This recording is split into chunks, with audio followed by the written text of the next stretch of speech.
Кейде біздің қазақтың жуастау мінезіміз осындай болып кеткен, аттан түсіп қалғандығымыздан деп көремін. Голощекин деген 32 жылғы ашаршылықта жылқы біткендікті жусатып қырып салды.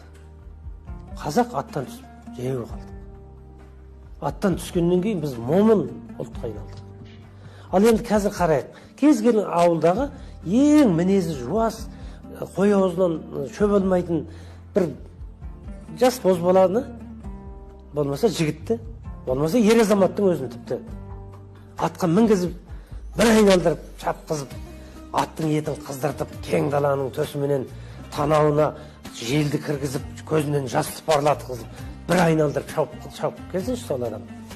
Содан кейін қараңыз, тіпті дәрігерлер ақ өлшесін, екеуінің аралығы қандай екен.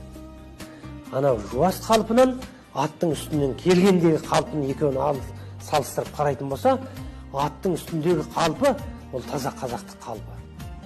Біз сол қайнарды, сол қайсарлықты, сол ұрықты жоқ, аттан түскеннен кейін содан айырылдық. Сондықтан қазақтың әр азамат атқа міну керек қайтадан.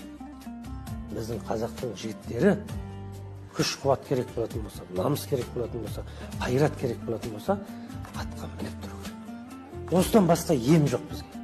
Осыдан басқа қайратты қайтаратын жол жоқ. Біз ана заманда қазір машинаға мініп, Мерседестің, Тойотаң 200 км сағатына жылдамдықпен жүр.